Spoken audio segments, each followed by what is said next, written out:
Queridos irmãos, companheiros de vida, que a paz de Jesus possa encontrar guarida no coração de cada um de nós aqui presente. Nós estamos dando sequência ao nosso estudo do livro Roteiro. E hoje vamos repassar mais uma das lições desse livro, que é uma preciosidade. Esse livro, como vários livros do Emmanuel, ele tem um propósito, um objetivo, foi construído dentro de uma estrutura pedagógica bem elaborada, porque o objetivo desses estudos que ele trouxe através da psicografia de Chico Xavier tem o propósito de nos ajudar, não é? Muitos desses livros são cursos que o Emmanuel dava no mundo espiritual, né? Dava porque ele agora está reencarnado entre nós. Vai ser difícil identificá-lo, mas ele está entre nós.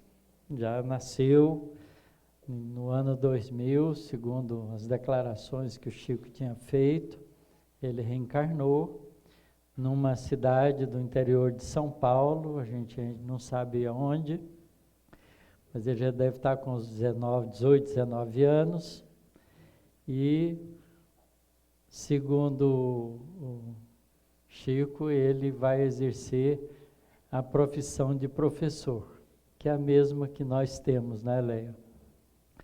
Que é bem gratificante, né? Ser professor é ser estudante profissional. E é assim que eu encaro também a minha posição dentro da doutrina espírita. Todos nós somos estudantes, aprendizes do Evangelho. E essas lições que nos chegam são lições para a gente pensar junto, meditar junto. Por isso que a gente organiza reuniões como essa, que tem o propósito de fazer com que esses estudos, esses ensinamentos cheguem até nós.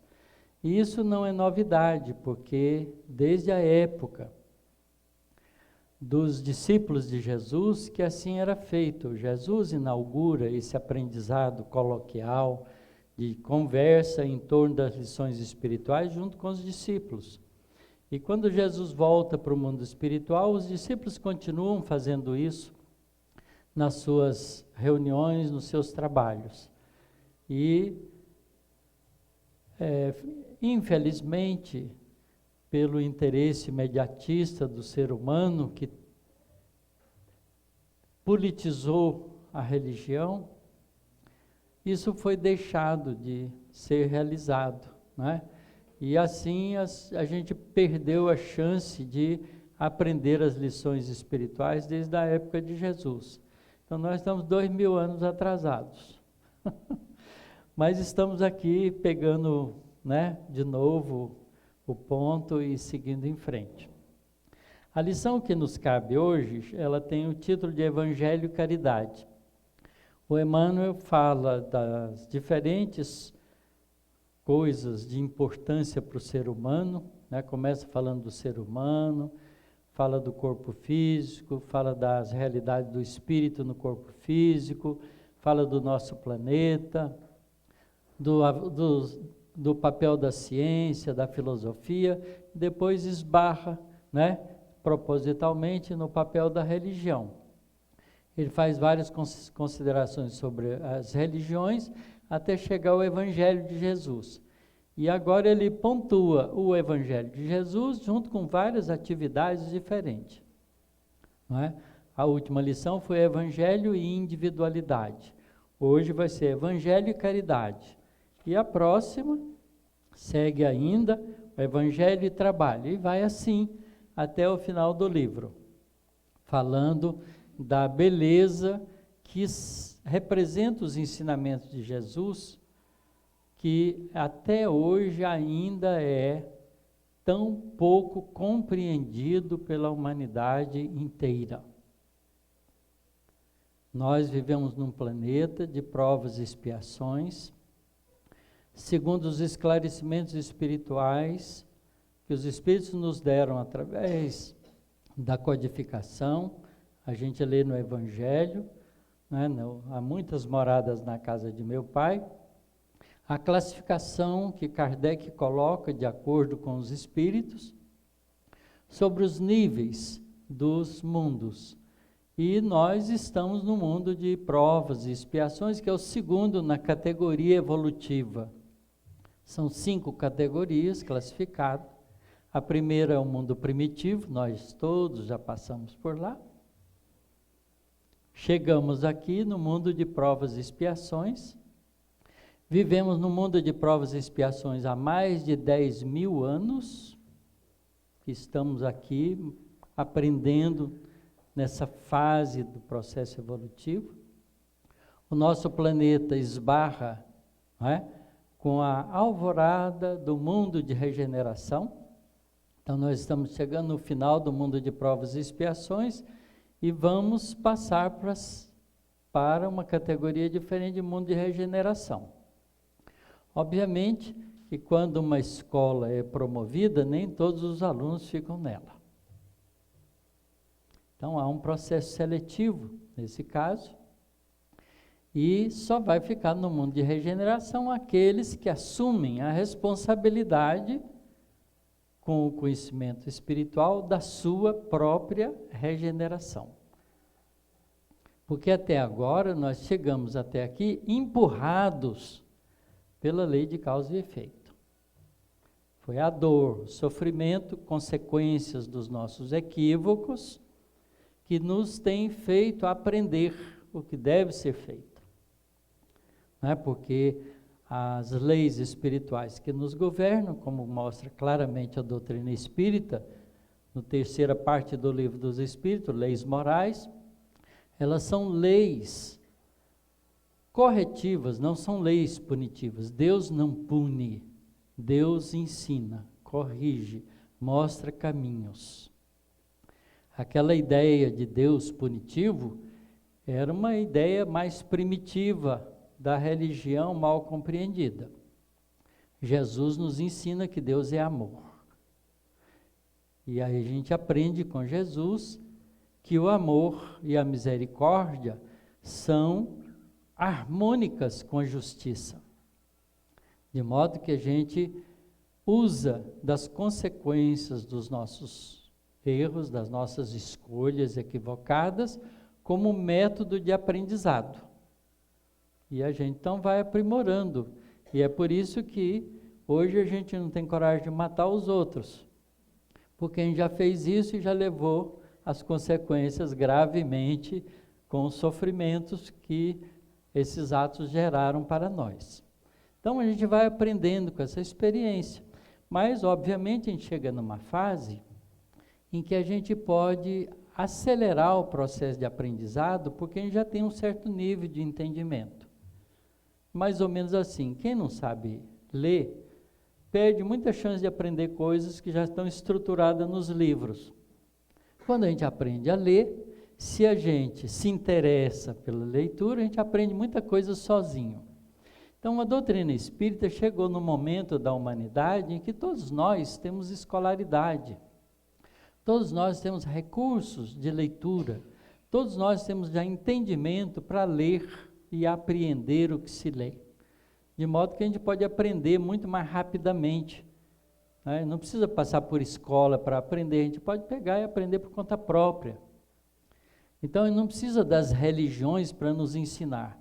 A gente precisa dos livros bons, né, para ajudar a gente a ter um entendimento melhor das coisas. Então, a casa espírita tem, por isso mesmo, uma função um pouco diferente. Ela não é um templo religioso pura e simplesmente. A gente não vem aqui para orar. A gente vem aqui, acima de tudo, para aprender. Porque aprendendo, a gente age em qualquer circunstância da vida. Que era isso que Jesus fazia entre os discípulos, ensinava. Ensinava e exemplificava. Então, a gente também tem que aprender e exemplificar. Porque ficar aprendizado intelectual só não resolve, não é? A diferença entre uma pessoa que sabe ler e não lê, E uma pessoa que não sabe ler, nenhuma. Mas a responsabilidade do que sabe ler é maior. É bom que a gente aprenda, perceba essas coisas. Então hoje nós vamos ver o Emmanuel falando sobre evangelho e caridade para nós, espíritos, que vivemos num planeta de provas e expiações, no final da sua etapa. E já no começo, nas preparações para um mundo diferente, um mundo de regeneração. Antes de Jesus, a caridade é desconhecida, afirma ele.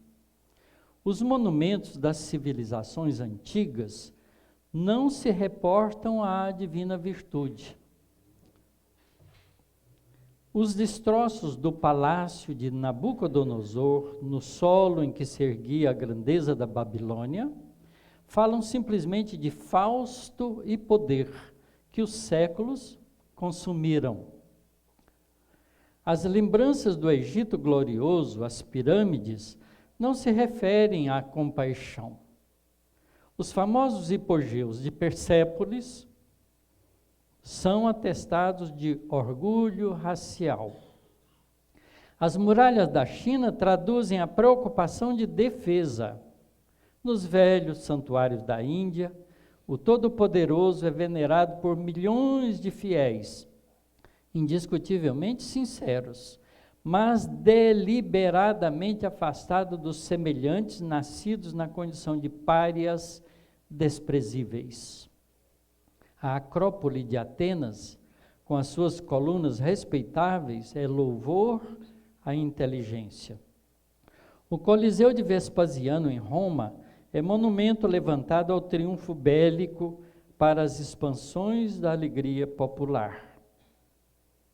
É interessante aqui, a gente fazer um pequeno parênteses, porque quando o César estava feliz com algum feito importante, na opinião do poder de Roma, ele fazia comemorações nos circos e só nessas circunstâncias distribuía pão gratuitamente para o povo.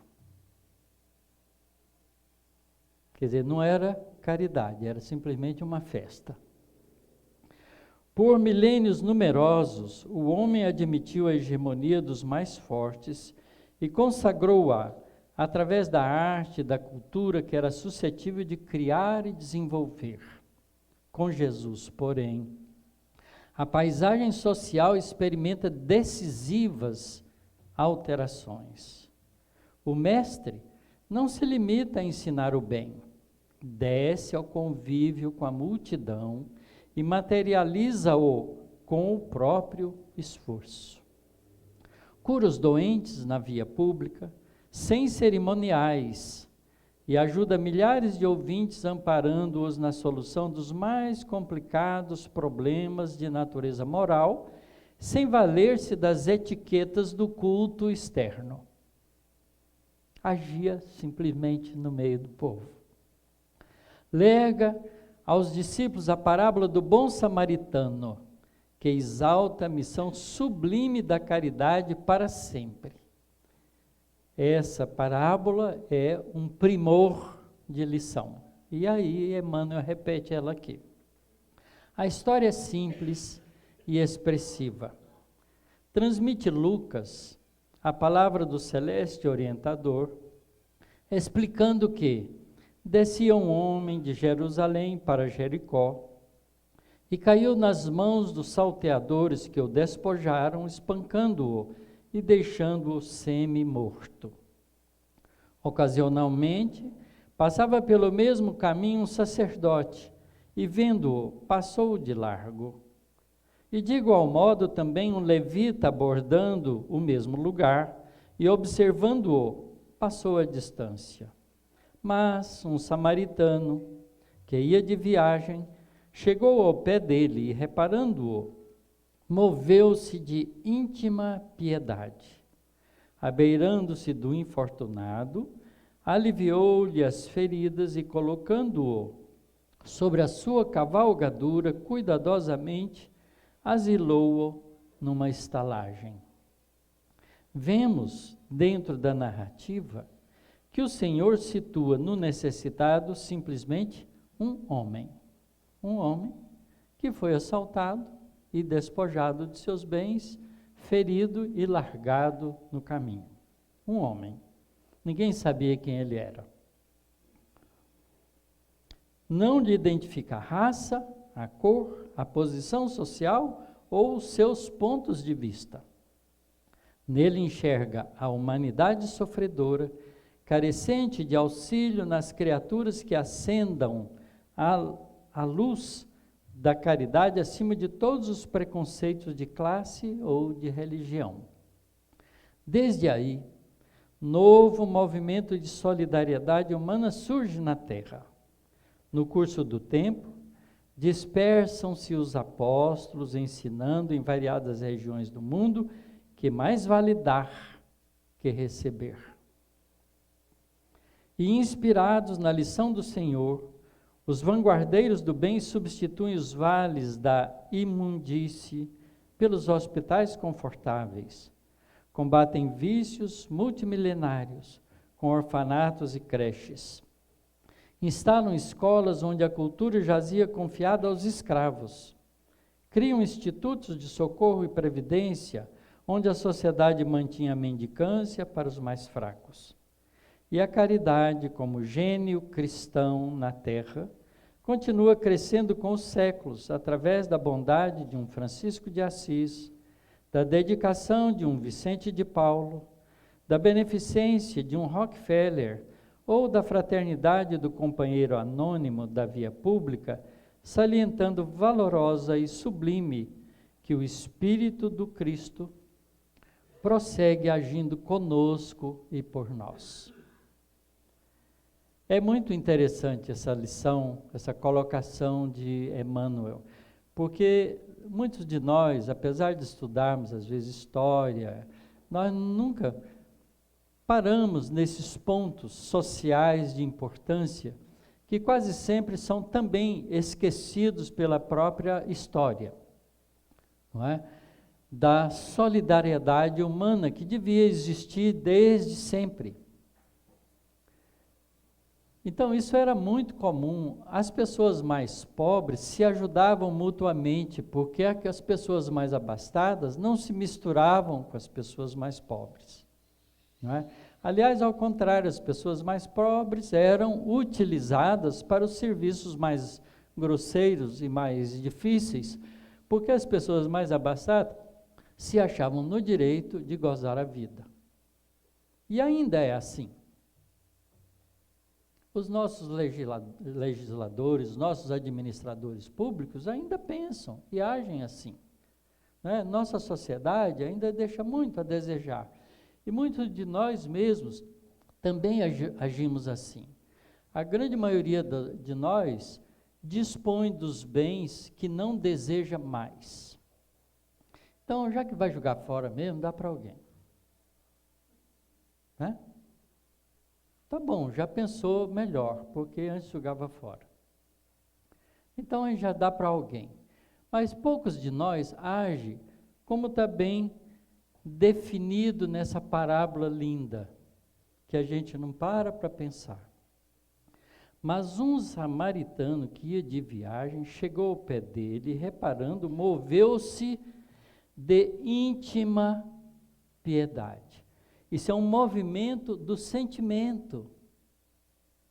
É diferente a gente dispor da nossa roupa, que a gente não quer mais, e dar para os outros, do que a gente se sensibilizar pelo indivíduo que está passando frio e dar para ele a melhor roupa que a gente pode. Há uma diferença fundamental na ação. Uma é um ato, né, de utilitarismo. O outro é um ato de amor. Então, a piedade, a caridade, esses sentimentos, eles só se justificam quando eles são movimentados pelo sentimento de amor. Então, eles são justificados, são tratados justamente. E cria mérito para aqueles que age impulsionado por esse sentimento. Fora isso, a gente está sendo só útil, né? Tendo um movimento de utilitarismo. Que para nós, o que custa, não é? Dispor das nossas notas de compra para uma ação de caridade. A gente ia jogar lá fora mesmo, não é? Mas é diferente se a gente vai lá, visita a obra e vê o que está precisando e se esforça para ajudar localmente aquilo que falta para beneficiar crianças, como nós vimos. Então, há diferenças de comportamento nessas coisas. A gente, quando estuda cuidadosamente os livros de André Luiz, principalmente o primeiro e o segundo, Nosso Lar e Mensageiros, a gente vai vendo mudanças de sentimento e de comportamento no André Luiz, que são extremamente significativos para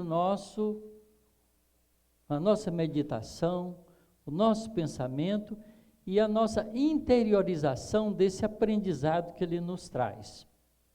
Porque ele vai mudando nele a atitude. E a gente vai vendo o móvel que vai levando ele a fazer isso. Todos nós vamos passar para o mundo espiritual. Todos. Ninguém aqui vai ficar para semente. Não é? Nós vamos nos encontrar do outro lado da vida, como André Luiz se encontrou. Como é que nós vamos nos comportar? Qual vai ser a nossa experiência de sermos recolhidos numa colônia espiritual? Qualquer que seja ela, porque Nosso Lar é só um exemplo, tem milhares dessas colônias espirituais no mundo espiritual. A gente lendo os livros do André Luiz, a gente vai descobrindo isso, né? Porque ele vai visitando outras comunidades no mundo espiritual e vai falando sobre elas. Nosso Lar é uma delas, que tem um status muito bom, porque é um status de cidade, universidade espiritual. Enquanto outras, né, têm status menor. Porque como a gente tem aqui cidade, né, que é município, outras são distritos, outras são cidades muito grandes, outras menores. Umas têm uma escolaridade grande, outras têm menor. E tudo isso faz parte do contexto dos grupos espirituais que habitam cada uma dessas cidades, tanto no mundo espiritual quanto no mundo físico. Isso é uma realidade, construída pela necessidade grupal nossa de nos reunirmos numa cidade, porque a gente nem sabe direito porque que a gente reúne numa cidade. A gente acha que é por acidente da vida. Eu sou goianiense, moro em São Carlos há 40 anos. Quais são os fatores espirituais que me trouxe para essa cidade? A gente pensa que não tem nenhum, foi fortuito, um problema profissional, não é nada disso. Isso é só a desculpa, tá certo? Isso é só o ônibus que a gente pega, porque o local de destino tem uma necessidade puramente espiritual. A gente não está no lugar errado. A gente não vive no contexto que a gente está inserido de forma equivocada. Não é equívoco no mundo espiritual para isso. Então, há uma razão por trás de tudo isso. E a gente vê isso, essa entrada de André Luiz no Nosso Lar, né, recolhido lá depois de um sofrimento, consequência dos seus abusos da vida física, ele então vai se integrando na cidade, mas vai descobrindo devagarinho, né, que primeiro ele era um auxiliado de Nosso Lar. Depois que ele engrena nos trabalhos e começa a dedicar e aprender valores, ele chega a um ponto de desenvolvimento que ele se torna cidadão de Nosso Lar. Isso é um passo adiante. Por que ele conquistou isso?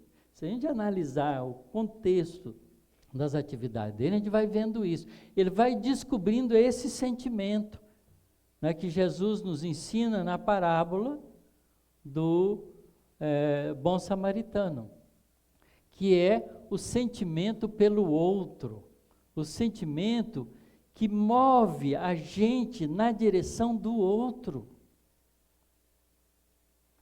e que faz uma diferença fundamental no nosso comportamento. Porque a gente faz isso espontaneamente pelos nossos parentes mais chegados.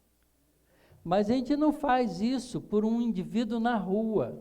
Aliás, na rua a gente é muito mais crítico, né? Se alguém pede alguma coisa para a gente fica perguntando se ele realmente precisa daquilo, se ele vai fazer bom uso daquilo, se ele não vai desviar a ajuda que a gente está dando. A gente começa a criticar um outro, julgar o outro. O samaritano aqui não sabe quem é o indivíduo que está caído, mas fica imbuído de um sentimento de piedade por ele. Quer dizer, provavelmente ele deve ter pensado assim: se eu estivesse no lugar dele, gostaria muito que alguém cuidasse de mim. Porque esse é o verdadeiro sentimento de piedade. É você se transpor para o lugar do outro. E a gente não fazia isso antes de Jesus.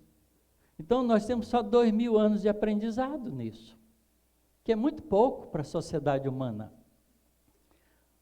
Nossa humanidade ainda é muito pobre de valores espirituais.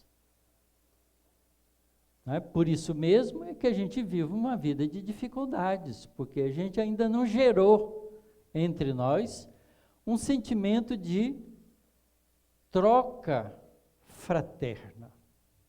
Não é? Porque, obviamente, quando a gente faz alguma coisa dessa por uma pessoa, imbuído desse sentimento, ela jamais vai esquecer isso. A gente ganha ali um amigo para sempre.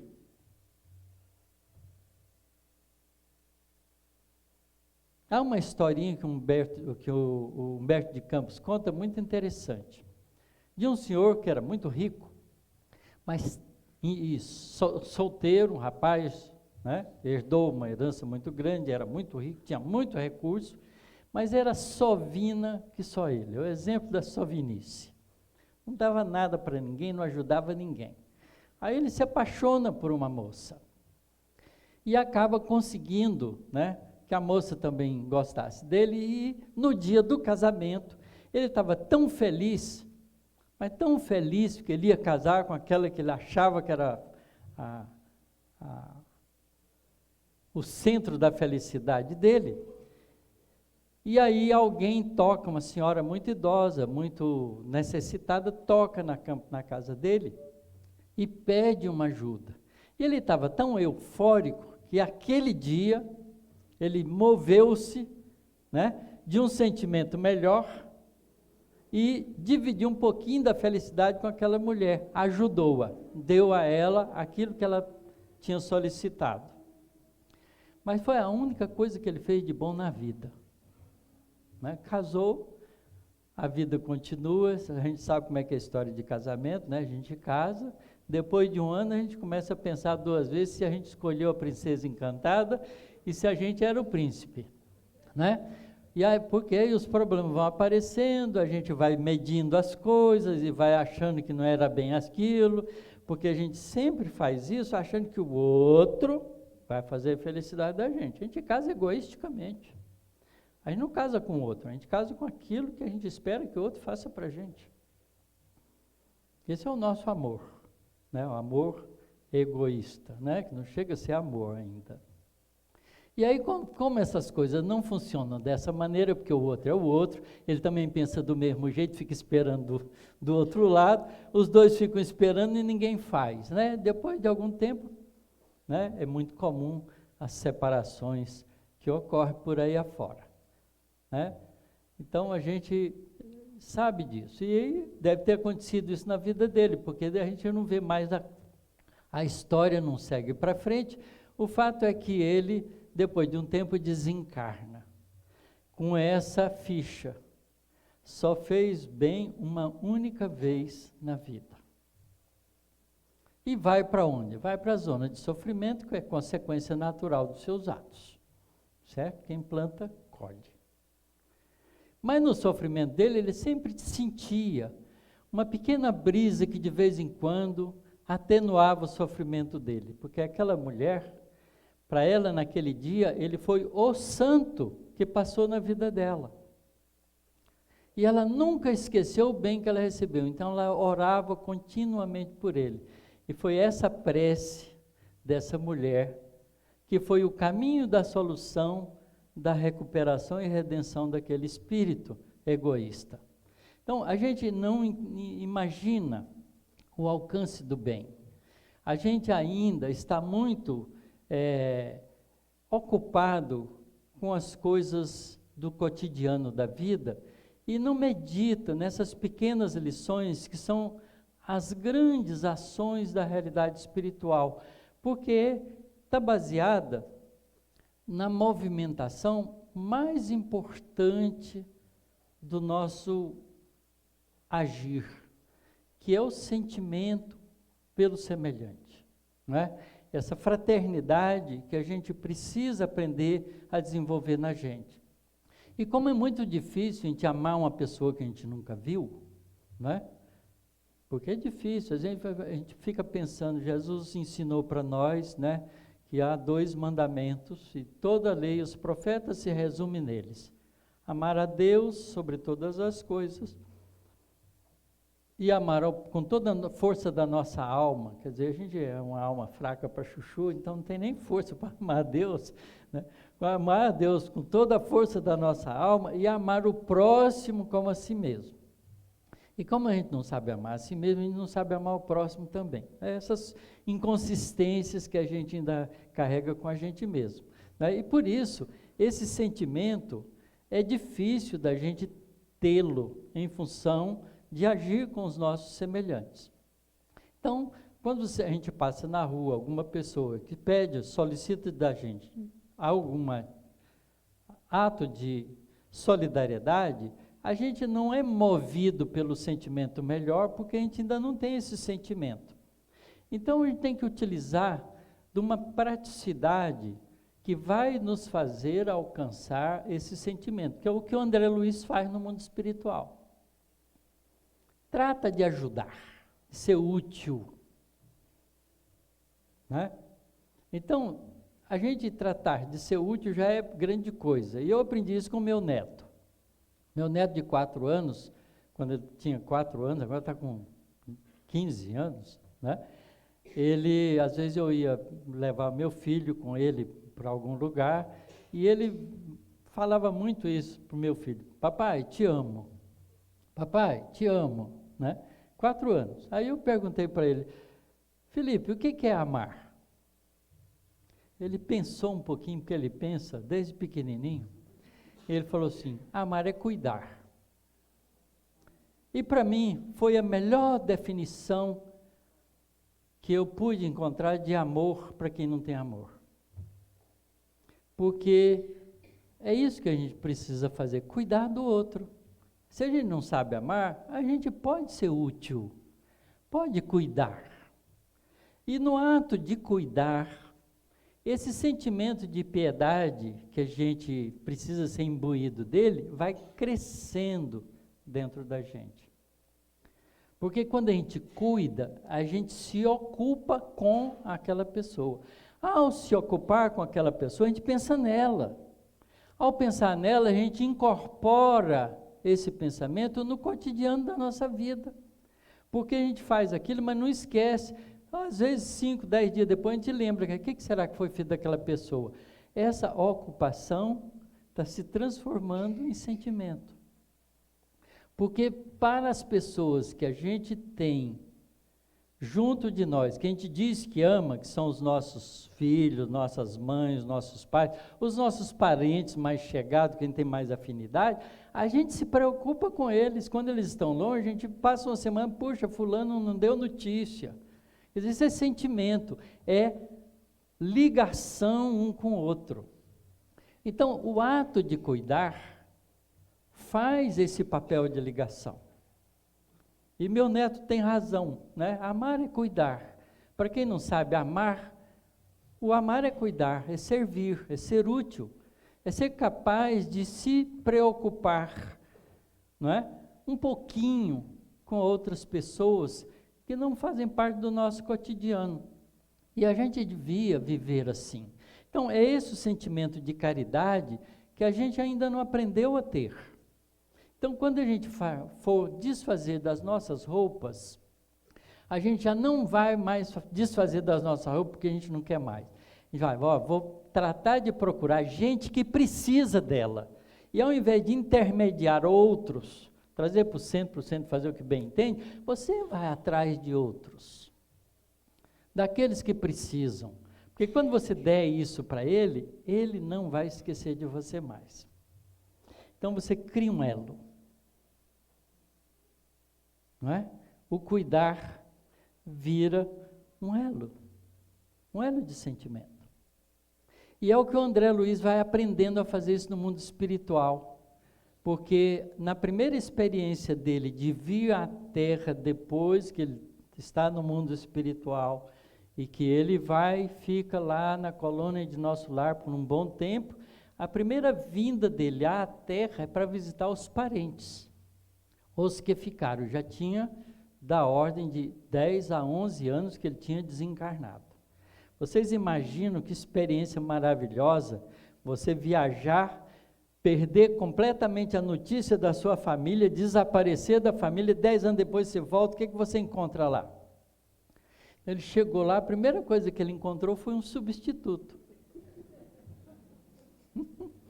Imagina você chegar lá na sua casa, não é? A sua mulher está com outro.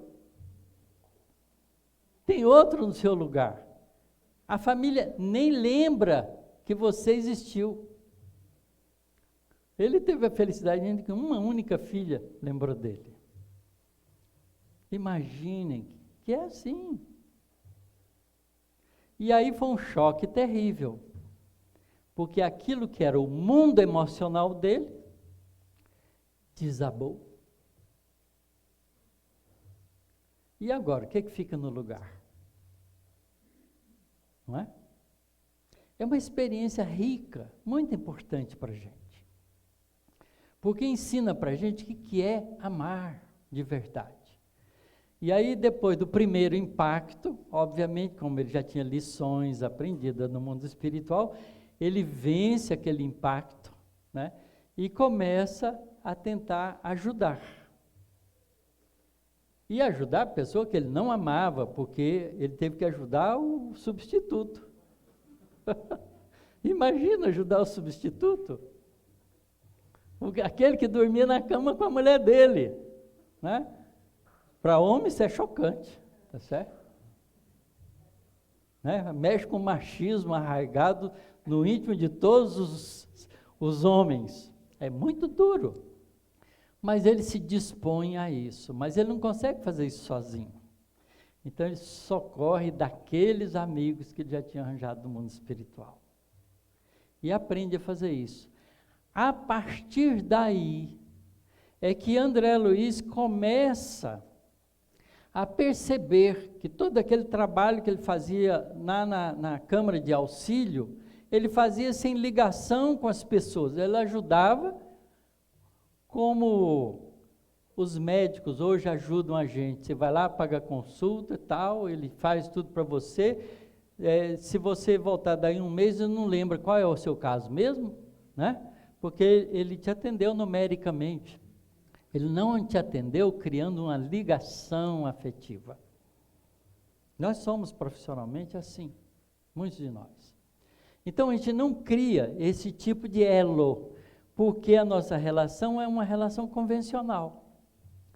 Aí então, a partir daí, é que André Luiz começa a despertar e ver no outro o irmão dele.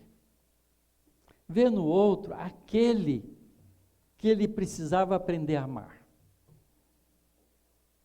E a partir daí, o ato de ser útil deixa de ser mais um utilitarismo e passa a ser um ato de desenvolvimento emocional.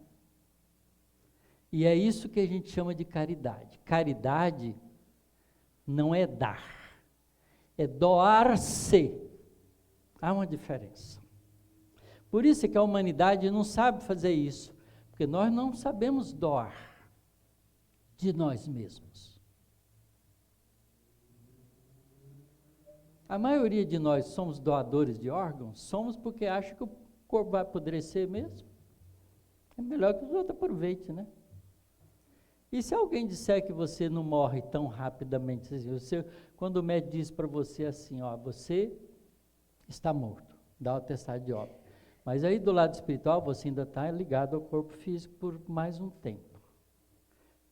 12 horas, 24 horas, mas é nesse tempo que precisa te cortar para tirar os órgãos, porque eles precisam estar funcionando. Você aceita ser cortado porque você ainda está ligado ao corpo? Para doar os seus órgãos? Agora a gente vai pensar 2 vezes se a gente vai doar órgão. Não é? Porque é muito simples, tem alguns órgãos que a gente pode doar sem precisar morrer. Doe uma córnea, você tem 2. Por que não doa uma para alguém que está cego e precisa? Porque não tem ato de amor. Se for para o nosso filho, a gente até faz. Não é? A gente tem 2 rins, pode doar um. Tem gente na fila para transplante de rim, e todos nós estamos com 2. Não é certo? Então, a gente tem que pensar maduramente nessas coisas e perguntar o que é que nós queremos com o entendimento dos valores espirituais. O que é realmente ser caridoso? Não é? Porque Jesus ensina isso com o óbolo da viúva. Porque as pessoas que estavam dando do que sobra não estão fazendo mais do que utilitarista. Não falta nada para ele, que custa dar 1?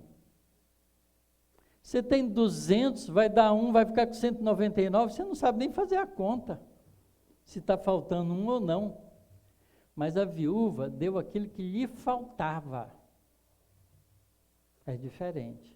Mas tinha uma mulher ainda que fazia mais do que a viúva, que era aquela que, como não tinha nada para dar, ela dava o trabalho dela na casa religiosa, ajudava, limpava, mantinha a ordem ali.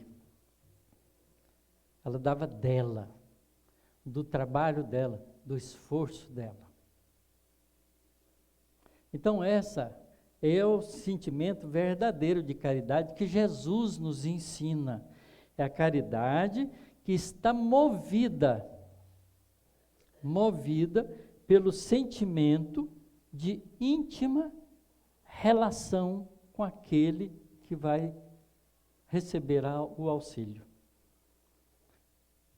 Porque piedade não é esse sentimento que a gente fala por aí, não. Piedade é amor em ação, é toque no nosso coração, né?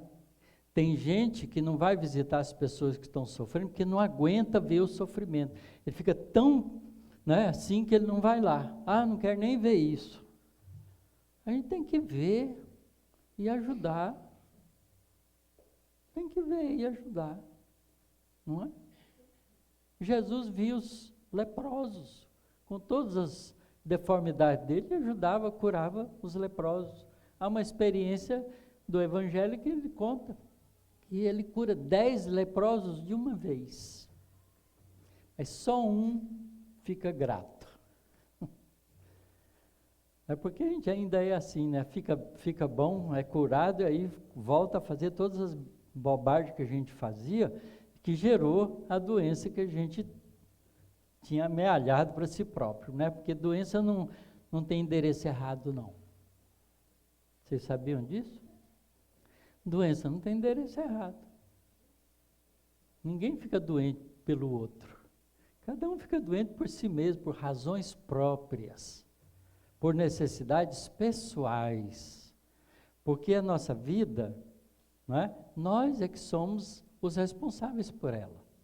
Nós temos um corpo físico que tem trilhões de células que nos obedecem. se elas se desorganizam, é porque nós estamos desorganizadamente dando ordens para elas. Que a nossa mente não está bem. Que nós espiritualmente, psiquicamente, emocionalmente não estamos bem. Então geramos disfunções celulares e criamos doenças por causa disso. Porque a pessoa que é boa, não tem notícia que Jesus ficou doente. Não é? Não tem notícia que Jesus ficou doente.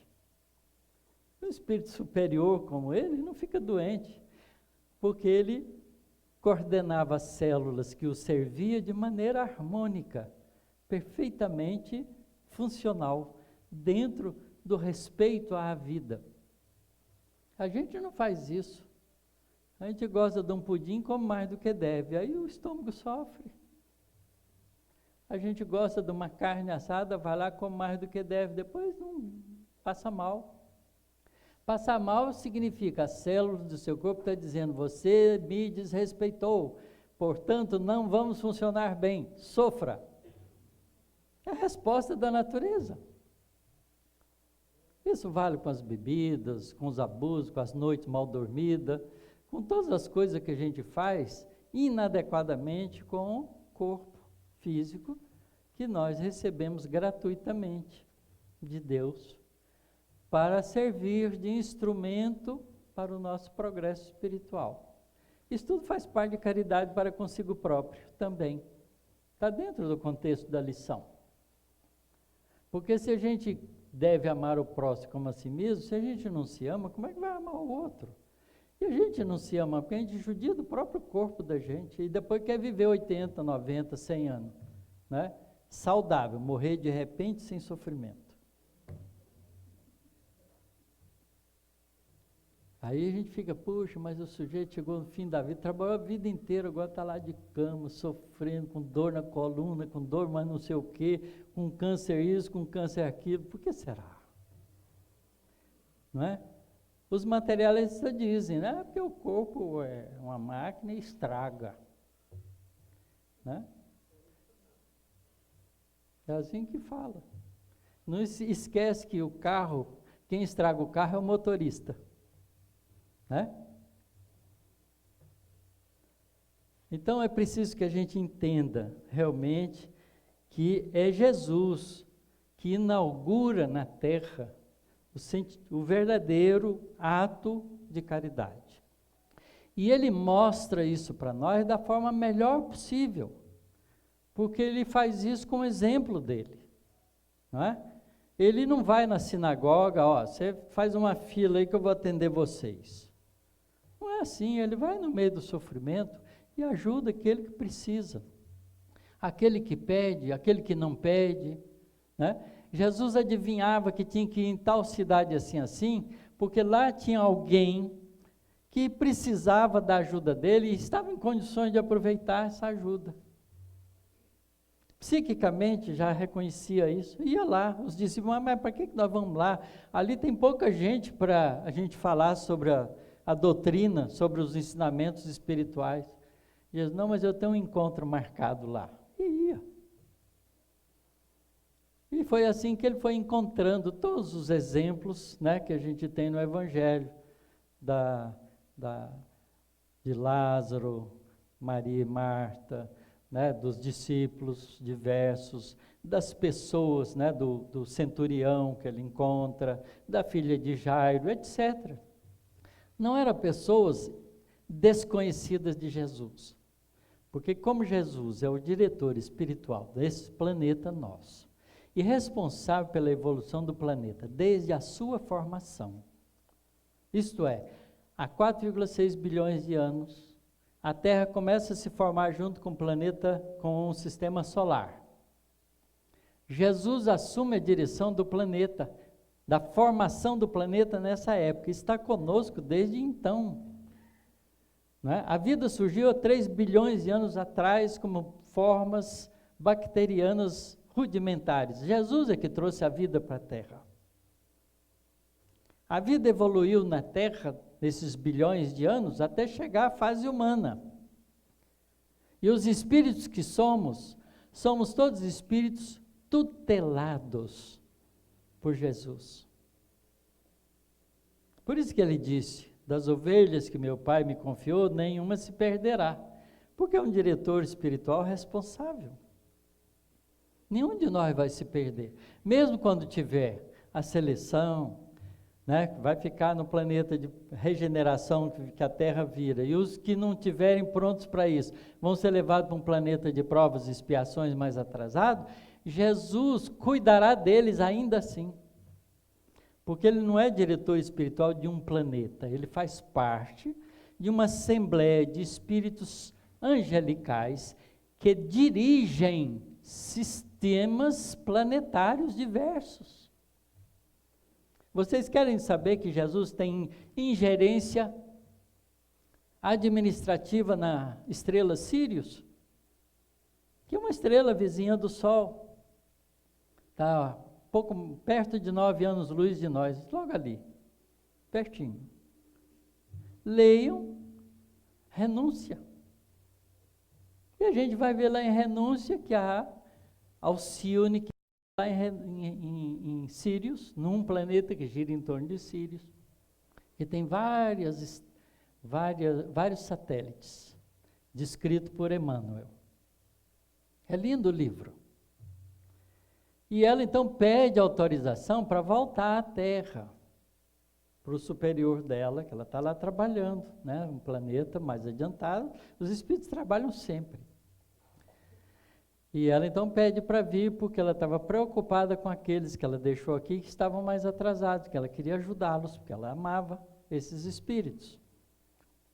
Não era um espírito, eram vários. Mas focado principalmente num deles que era muito rebelde. Aquele que é mais rebelde, mais precisa, né? E ela então pede autorização para o superior dela. Aí o superior dela fala, vamos ter que consultar Jesus. Então quem pode, pode, né? Então não é do jeito que a gente pensa. Administrador no mundo espiritual não é administrador da Terra, tá certo? Que tem jogo de interesse, né, de trocas, de informação, nada disso. Negociação, não tem nada disso não. Ali vale valores morais, certo? Então é diferente. E olha, curiosamente, nosso lar representa para a gente um exemplo digno disso. Vocês já imaginaram se o nosso Ministério de Educação tivesse 12 ministros trabalhando junto? Vocês acham que iam funcionar? Imagina o Ministério de Ciência e Tecnologia com 12 ministros funcionando. Os 12 mandam igualmente. Como é que ia funcionar isso?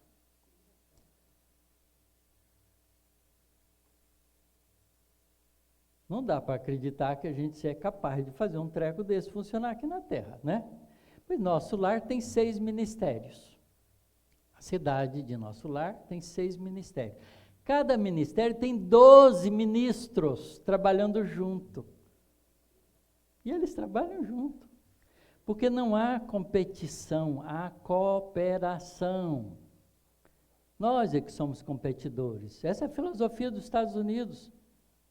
É preciso competir, ser um bom competidor. As crianças aprendem isso na escola. E a gente precisa ser cooperador. A palavra-chave não é competição, é cooperação.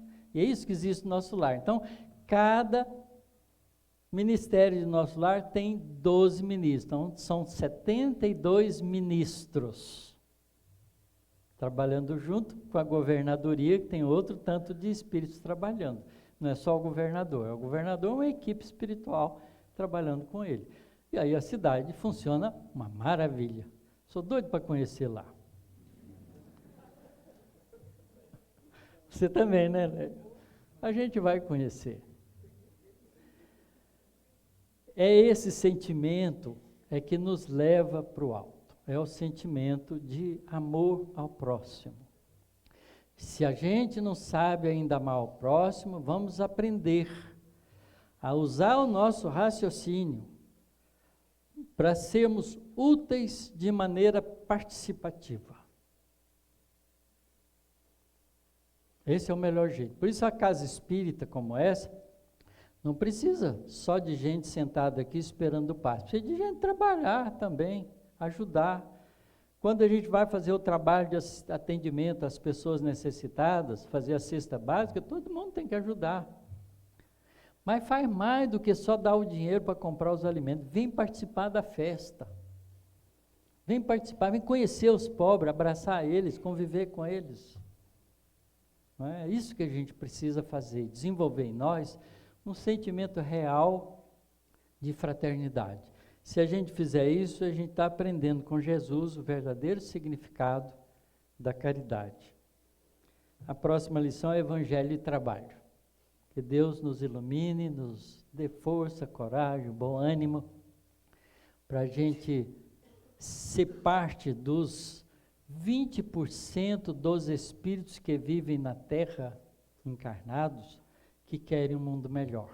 Porque 80% ainda não sabe querer isso. Um quinto. É por isso que nosso mundo é um mundo de sofrimento, Leia.